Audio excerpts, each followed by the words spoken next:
ଆମେ ବର୍ତ୍ତମାନ ବାବାକଳା ନ୍ୟୁଜ୍ ସମାଜସେବୀ ପ୍ରମୋଦ ସାହୁଙ୍କ ଠାରୁ ଜାଣିବାକୁ ଚାହିଁବୁ କେନ୍ଦ୍ରାପଡ଼ାର ସର୍ବପୁରାତନ କେନାଲ କାକଟ ଲକ୍ ଠାରୁ ଗଣ୍ଡାଖିଆ ପର୍ଯ୍ୟନ୍ତ ଯାଇଥିବା ଏହି କେନାଲଟି ଦିନେ ଲୋକମାନେ କାରବାର କରୁଥିଲେ।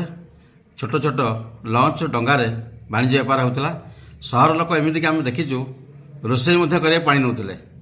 ସେ କେନାଲକୁ କଂଗ୍ରେସ ସରକାର ସମୟରେ ପୁନରୁଦ୍ଧାର ହେବ ବୋଲି ଖୋଳିକି ତାଡ଼ିକି ନଷ୍ଟ କରିଦେଲେ, କରିପାରିଲେନି। ଯାହା ହେଉ এই সরকার বর্তমান যে অনেক তাঁর পূর্ব সরকার কাম আরম্ভ করতে সে কাম কিপরি চালছি সাধারণ লোক গোটে বড় ড্রেনে পরিণত হয়ে গলা, কেনালটা ন্যারো হয়ে গলা, কଣ কইবে? এই যে আপনার দেখবে কেন্দ্রাপড়া সহরর কাকট লক ঠারু পুরা গন্ডাকিয়া যাকে যাইছি, গন্ডাকিয়া লক পর্যন্ত যে কেনাল সেটা ব্রিটিশ সময়ের কেনাল। সেটি নৌবাণিজ্য হোলা, তার গোটা গারিমা ଅଛି, ଐତିହ୍ୟ ଅଛି। ସିଏ ଧୀରେ ଧୀରେ କ'ଣ ହେଲା, ଆର ମେଣ୍ଟେନାନ୍ସ ଠିକ୍ ରହିଲାନି, ଦଳ ଫଳ ଭର୍ତ୍ତି ହେଲା।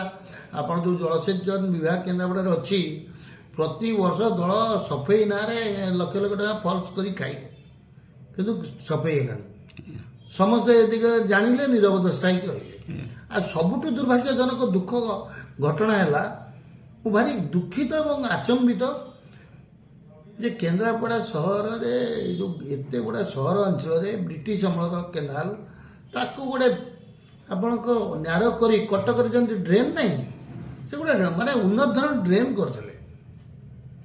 এই যে কাকট ঠার গন্ডাকিয়া সেটা গোটে উন্নত ধরনের ড্রেন হয়ে গেল। প্রতি আপনার দেখবে সে সাইডে যেতে লোক ঘর অছি সবু ড্রেন পানি সেটি কনেক্ট করছেন এবং এর কিছু আবশ্যকতা নথিলা। आपको न्यारो कर आवश्यकता नाला। तुम जदि केनाल मेंटेनांस न कर तुम किए कोचान करता मेंटेनांस कर गोटे सौंदर्यकरण करा से पूर्व अवस्था को फेरई अणा जाई साइड भल पिचु रास्ता करी एवं मझिरे मझिरे आप जदि पाहाच सिस्टम करेंगे, पाहाच पाखे गोलई लाइट देवे संध्या बेले जाछाटा देखा बसे आप दी तीन टा दोकानी चलीजे, गुपचुप दोकानी, चा दोकानी, এই সব ছোট ছোট আক্টিভিটি সন্ধ্যার লোক বসবে। কেন্দ্রাপড়ার লোকর অবসর বিনোদন সেমতি কিছু আক্টিভিটি নাই। আপনার তিনবাণীতে এই পৌর পরিষদ আইলা পরে গোটে বিজু স্মার্ট পার্ক হয়েছি, গত কিশোর তোর এমএলএ লা বেড়ে তুলসী কানন পার্ক হয়েছি, আউ তো কিছু আক্টিভিটি নাই এমানଙ୍କର। কিছু জায়গা আপনার দেখবে মায়াবহী পোখরী অলড়া হয়ে পড়েছি, চন্দন পোখরী সেমতিয়া, বলদেবীଙ୍କ ପାଖରେ ଚନ୍ଦନ ପୋଖରୀ, ସେ ଗୋପ ପାଖରେ ଗୋଟେ ବଡ଼ ପୋଖରୀ, ଏଗାରକୁ ଆପଣ କୁସୁମା ଯାଆନ୍ତୁ ଦେଖିବେ ଯାଜପୁରରେ ଏଭଳି ସୌନ୍ଦର୍ଯ୍ୟକରଣ କୌଣସି ଜାଗାରେ ଓଡ଼ିଶାରେ ଦେଖିବେ। ସେଭଳିଆ କରିବା ଦରକାର। ସେଇ ଓଲ୍ଡ ମଡେଲରେ ଚାଲିଛି କେନ୍ଦ୍ରାପଡ଼ା ପୌରାଞ୍ଚଳ। ନାଇଁ, ଆମେ ଜାଣିବାକୁ ଚାହିଁଲୁ ଏଇ କେନାଲଟି 20 କୋଟିରୁ ଅଧିକ ଟଙ୍କାରେ ସୌନ୍ଦର୍ଯ୍ୟକରଣ ହବ, ସୁନ୍ଦର ହବ, ସେ ପରିବୃତ ହବନି। ଟୋଟାଲ ବ୍ୟାପକ ଦୁର୍ନୀତି ହେଇଛି, ମୂଳରୁ ଚୂଳ ଯାକେ ସମସ୍ତେ ଦୁର୍ନୀତିରେ ସମ୍ପୃକ୍ତ। ମୂଳରୁ ଚୂଳ যেইঠাରୁ ଆରମ୍ଭ କରି ସର୍ବୋଚ୍ଚ ଯନ୍ତ୍ରୀ ପର୍ଯ୍ୟନ୍ତ, ସେକ୍ରେଟାରୀ ଇରିଗେସନ ପର୍ଯ୍ୟନ୍ତ ସମସ୍ତଙ୍କୁ ଗୋଟେ ଏହାର ଗୋଟେ ଉଚ୍ଚସ୍ତରୀୟ ତଦନ୍ତ କରି ଏ ସମସ୍ତଙ୍କୁ ତଦନ୍ତ ପରିସରଭୁକ୍ତ କରାଯିବା ଦରକାର। ଗୋଟେ ଟିମ୍ ଏହାର ଇନକ୍ୱାରି କରିବା ଦରକାର। ଆଚ୍ଛା, ଆଉ ଗୋଟେ କଥା ସମାଜସେବୀ ପ୍ରମୋଦ ସାହୁଙ୍କୁ ପଚାରିବେ ଯେ କେନ୍ଦ୍ରାପଡ଼ା ସହରରେ ଜଳ ନିଷ୍କାସନ ସମସ୍ୟା ତୁଟୁନି।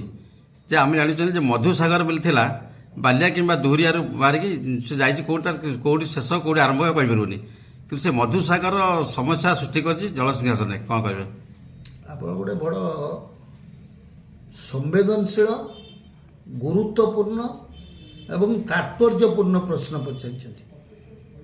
ଏ ସମ୍ପର୍କରେ ପ୍ରତ୍ୟେକ କେନ୍ଦ୍ରାପଡ଼ା ପୌରବାସୀ ଚିନ୍ତା କରିବା ଆବଶ୍ୟକ। ପ୍ରତ୍ୟେକ ପ୍ରଶାସନିକ ଅଧିକାରୀ କିଏ କିଏ ଚିନ୍ତା କରିବେ? ଆପଣ ଡ୍ରେନେଜ ଡିଭିଜନ, ଜଳସେଚନ division, urban department and revenue administration, ଏ 4 ଡିପାର୍ଟମେଣ୍ଟର ଦରକାର। ଆପଣ ମଧୁସାଗର ସୃଷ୍ଟି କୋଉଠି ହେଲା?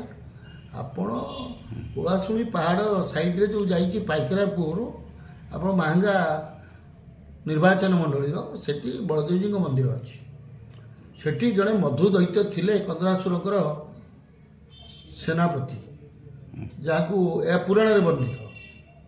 ମୁଁ ପୁରାଣ ବର୍ଣ୍ଣିତ କଥା କହିଲି। ମଧୁ ଦୈତ୍ୟ ସାଙ୍ଗରେ ଯେତେବେଳେ ଯୁଦ୍ଧ ହେଇଛି ବଳଦେବ ମହାପ୍ରଭୁଙ୍କର, ତାଙ୍କ ରକ୍ତରେ ସେଠି ଗୋଟେ ଜଳଧାର ତିଆରି ହେଲା, ତା ନାଁ ହେଲା ମଧୁ ସାଗର। সেটা বিশেষ ভাবে আমি কেନ୍ଦ୍ରାପଡ଼ା লোକ ଏତେ ଡିଟେଲ ନ ଜାଣିଲେ ବି ଆପଣ ଦୂରିଆ ଆଡ଼କୁ ଯିବେ, ଆପଣ ଲ କଲେଜ ଛକ ଆଗକୁ ଟପି ଗଲେ ଦେଖିବେ ସେଠୁ ସେ ସ୍ରୋତଟା ବାହାରିଛି। ତାରି ନାଁ ହେଉଛି ମଧୁସାଗର ଜଳଧାର। ସେ ଜଳଧାର କେନ୍ଦ୍ରାପଡ଼ା ସହର ଦେଇ ଅଙ୍ଗୁଳି ପର୍ଯ୍ୟନ୍ତ ଯାଇଛି। ସେ ଯୋଉ ସହର ଦେଇ ଯୋଉ ଜଳଧାର ଗଲା ବିଗତ କଂଗ୍ରେସ ସରକାର ଅମଳରେ ଏବଂ ଜନତା ଦଳ ବା ବିଜେଡି ସରକାର ଅମଳରେ ଜବରଦଖଲ କରାଗଲା, ବେଆଇନ ଭାବରେ ନିର୍ମାଣ କରାଗଲା, ପରମାନେଣ୍ଟ ଷ୍ଟ୍ରକ୍ଚର ତିଆରି କରାଗଲା, ପଟ୍ଟା ଦିଆହେଲା। କେମିତି ଦିଆହେଲା ପଟ୍ଟା? ସୁପ୍ରିମକୋର୍ଟର ଜଜମେଣ୍ଟ ହେଉଛି ଜଳାଶୟ ଉପରେ ନିର୍ମାଣ କରାଯାଇପାରିବ ନାହିଁ। କେମିତି ଜଳାଶୟ ନିର୍ମାଣ କରାଗଲା? ରାଜସ୍ୱ ବିଭାଗ ପଟ୍ଟା କେମିତି ଇସ୍ୟୁ କଲା?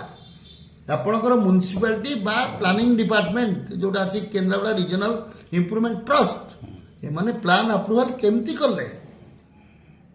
ଇଏ ପାଇଁ ଯୋଉମାନେ ଦାୟୀ ମାନେ ରାଜସ୍ୱ ବିଭାଗ, ଅର୍ବାନ ଡିପାର୍ଟମେଣ୍ଟ ଏବଂ ଯୋଉମାନେ ନିଷ୍କ୍ରିୟ ରହିଲେ ଜଳସେଚନ ବା ଡ୍ରେନେଜ ବା କାଡା ହ୍ୱାଟ ଏଭର ସେ ଏମାନଙ୍କ ତୁରନ୍ତ ଗିରଫ କରାଯିବା ଦରକାର। ଯୋଉମାନେ ଚାକିରି ଅଛନ୍ତି ଦାୟୀ, ଯିଏ ଚାକିରିରୁ ଅବସର ନେଇଛନ୍ତି ତାଙ୍କୁ ବି ଗିରଫ କରିବେ, ତାଙ୍କ ସ୍ଥାବର ଅସ୍ଥାବର ସମ୍ପତ୍ତି ନିଲାମ କରିବେ।